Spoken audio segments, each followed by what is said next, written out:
இன்னைக்கு மேன்ஷன் டே தான். மேன்ஷன் டே. தோரணெல்லாம் கட்டி முடிச்சிட்டோம். ஆமா, கட்டி இருக்கோம். எல்லாருக்கும் விருந்துக்கு பிரியாணியும் ரெடி பண்ணிட்டு இருக்கோம். சரி, அதுக்கு என்ன இப்போ? பசங்க விருந்துக்கு முன்னாடி கொஞ்சம் மருந்து குடிச்சா இன்னைக்கு சந்தோஷமா இருக்கலாம்னு நினைக்கிறாங்க. மருந்தா? யாருக்காவது இரும்பலா குமார்?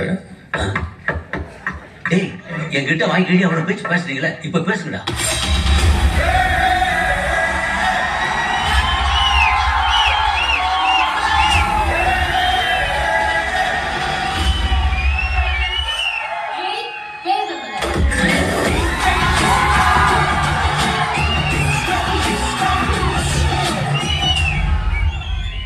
இதெல்லாம் அவங்க கேட்ட மாதிரி